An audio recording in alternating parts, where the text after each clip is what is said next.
Agora, uma coisa me chamou a atenção aqui. O André disse que começou a jogar tênis por causa do Guga?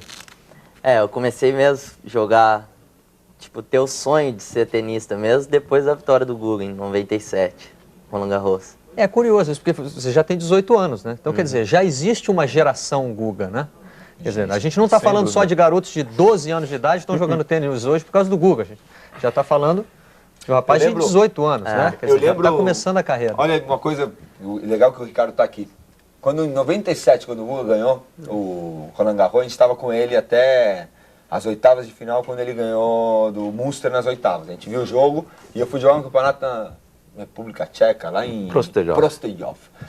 Eu lembro que acabou domingo, eu fiz final do campeonato, era um campeonato de 100 mil, eu perdi na final do Hırbat e o Guga ganhou do coisa. E naquela época existia, a gente estava na briga, na luta, assim, né? Um era 60, outro era 65, outro era 58, 59, e de repente o cara que você está concorrendo, o cara faz... Puff, desgarrou, né? E nessa hora existe muito assim, mas e aí pra você? E eu lembro palavras do Ricardo pra mim, eu falo assim, isso só tem uma coisa mais do que positiva pra você. Assim, tudo é possível.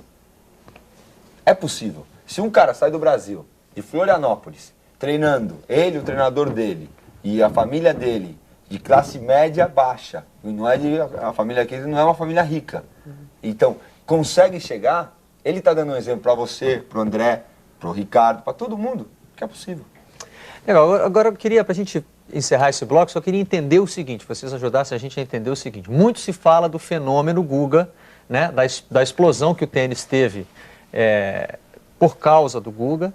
Né? O tênis sempre foi um esporte muito praticado, sempre, né? O tênis sempre teve seus clubes e tal, mas ele se tornou um esporte de domínio público, vamos dizer assim, com o advento dessa geração. Né? É claro que o Guga, por exemplo, você é quase contemporâneo do Guga, então você faz parte desse crescimento do tênis, mas o que a gente chama o que a gente considera o ápice do tênis é o fato de o Guga ter sido o número 1 do mundo, campeão de Roland Garros, quer dizer... Quem é que deveria ter aproveitado o fenômeno Guga? A gente está discutindo aqui o papel das confederações, da iniciativa eu acho privada. Que talvez se presume que a gente não aproveitou. De certa maneira, ele é um exemplo de que se aproveitou, mas o lado da estrutura é que é o problema, né? Então eu já faço duas perguntas em uma. A pergunta do Gustavo é se realmente não foi aproveitado o fenômeno Guga. E se a resposta for não, eu queria saber de quem teria sido essa responsabilidade. Eu acho que o fenômeno Guga não foi aproveitado em matéria de ter um crescimento a largo prazo no tênis brasileiro. Foi aproveitado e sim, motivou muitos meninos como ele e vários outros. Hoje em dia o número de meninos que jogam torneios de infantos juvenis no Brasil é bem alto, se comparado a vários outros lugares. Agora, no outro lado, um lado de manter essa fomentação para que nós tenhamos não só o Emerson Fittipaldi, mas vem o Piquet, vem o Senna e por aí como foi no automobilismo, né? Não sei se eles fizeram um trabalho, obviamente, bem feito ou não, mas gerou-se outros ídolos. O tênis era necessário a gente ter plantado um caminho no qual tinha-se uma melhor estrutura de treinadores, uma melhor estrutura de eventos, uma melhor estrutura física de treinamento. A dificuldade que a gente tinha para treinar era impressionante. Nós não tínhamos lugar para treinar juntos. Eu estava com o Fernando, nós trabalhamos juntos 7 anos, todo lugar que a gente ia era, olha, nesse clube aqui a partir das 10. A gente não tinha uma quadra reservada para a gente. E essa é uma realidade que até hoje ainda existe. Então, como é que você quer criar caras com o patamar Guga se, mesmo para eles treinarem, não tem um lugar específico, não tem um lugar que faça os melhores desse estado treinem aqui. Não estou falando nem do Brasil inteiro, no estado de São Paulo, no estado do Rio, é muito diferente. Nós não temos o acesso para esses meninos. Outras coisas têm a ver com o nível de treinadores, nossos treinadores não viajam tanto, não têm tanta oportunidade, enfim.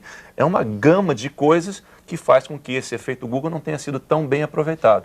Obviamente que existem estruturas individuais e iniciativas individuais e bons profissionais dentro do Brasil. Só que quando você está falando no número grande de pessoas, para tirar um cara como o Guga é muito complicado. Ele falou, só voltando, ele falou exatamente, um ponto é o aproveitar a estrutura, e o outro ponto é aproveitar que na hora que o garoto tiver 10 anos, ou 11 anos, ou 12 anos, como ele tinha, e ele escolheu o tênis e não escolheu o futebol, escolheu o vôlei ou escolheu o basquete. Só que o problema que a gente tem, o garoto escolhe o tênis, nesse tempo ele escolheu o tênis, 11, 12, 13, botou a cabecinha olhando e falou assim, muito complicado, não tem estrutura, é complicado, tem que ser sócio do clube, não tem se eu sou o melhor do estado... E não tem incentivo também, né? Incentivo nenhum, ele sai. Então, nesses dois pontos, foi ótimo. Porque realmente, eu gosto de andar na rua, o cara sabe quem é, rebate. Nunca ninguém soube. Um ponto importante. Nós voltamos do US Open um ano e chegamos em São Paulo e tal, paramos o carro no shopping e fomos almoçar. Tinha um gari que estava limpando a rua. Ele falou assim, pô, Meligene, aquele Dozedel, hein? Eu falei, Fernando, o cara conhecia o Slava Dozedel da República Tcheca, que tinha ganho dele no US Open. Eu falei, olha onde ele o cara chegou. dava 40 do mundo, não é que ele era 8 do mundo. Então aquilo eu falei, você está vendo onde o tênis está chegando agora? Quer dizer, ele chegou na casa de todo mundo, entendeu? Então, mostrou um pouco do impacto, né? Legal, a entrevista do Larry mobilizou esse nosso primeiro bloco aqui. Daqui a pouquinho a gente vai conhecer um pouquinho mais o André Miele e relembrar a trajetória olímpica do Fernando Meligeni. O intervalo é rápido. E aí fica aquela pergunta aqui, já que a gente hoje está falando de tênis. O tênis é um esporte elitista, como muitas pessoas consideram? Porque a gente vê os tenistas surgindo ali, até o Fernando citou isso no começo, né? Surgindo da classe média. É mais difícil ver tenistas surgindo das camadas populares, né? Isso é difícil ele continuar ou é difícil ele ser descoberto lá? Eu acho que, até linkando de novo ao Guga, o Guga quebrou um pouquinho esse estigma aí. Eu acho que nós vamos ver outros meninos de classes mais baixas começando a jogar um tênis de nível alto. Agora, até chegar lá em cima no profissional já são outras circunstâncias. Não sei, eu acho que não é fácil. É óbvio que ainda continua pelo acesso, né? A ser difícil você estar num lugar mais acessível de jogar, um clube. Se você não é membro de um clube, ou sócio de alguma coisa, ou de uma academia, ou paga alguma coisa alta, você não pode ter acesso a jogar o tênis. Então isso já limita bastante. Mas já existem algumas coisas diferenciadas e iniciativas diferenciadas no Brasil que dão acesso às camadas mais baixas. É porque o curioso é isso, né? Se você, por exemplo, trata o golfe como um esporte elite, aí toda a estrutura que envolve o golfe é muito cara, né? O campo, todo o equipamento, tudo isso é muito caro. Agora no tênis, para você ter uma quadra de tênis, pode ter num parque, né? E ter uma raquete, se não for a raquete do Roger Federer, você pode considerar ali uma raquete, né? É por isso mesmo, já existem comunidades carentes assim que têm quadras de tênis, existe um programa.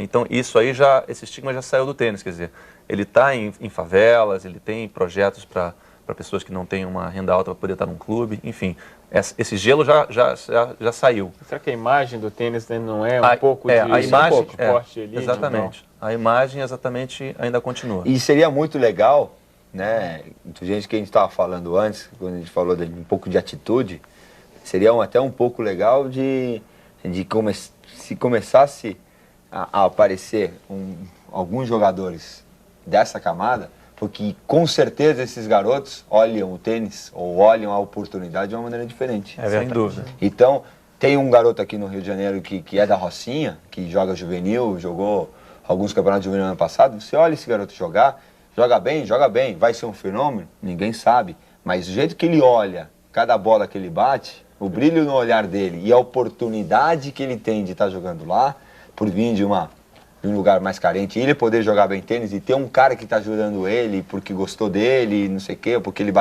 bate bola. Se você tivesse na garotada mais velha, de 20, 21 anos, não sei o quê, que às vezes você vê que está perambulando pelos campeonatos e passeando por um monte de cidade e curtindo e querendo dar uma saidinha com a galera, conhecendo as boates do lugar, que se você botasse esse garoto, ou todos esses garotos com essa atitude, com certeza a gente teria muito mais jogador. Muito bem. No caso do André, como é que foi? Você já explicou aqui que foi o Guga que te motivou a procurar o tênis como esporte, né? E como é que foi essa trajetória? Como é que foi esse seu começo? Eu acho que eu sempre tive muito motivado, né? Até os 16 anos eu fui bem nas categorias 14, 16. Então acho que eu nunca senti a dúvida assim de será que eu paro, será que eu continuo? Justamente nessa hora, de 16 para frente, que é onde começam a surgir as dúvidas, aí eu tive o apoio do Ricardo e da Mil, que eu acho que deixa mais tranquilo para só trabalhar e dar o máximo para ver se vai chegar ou não.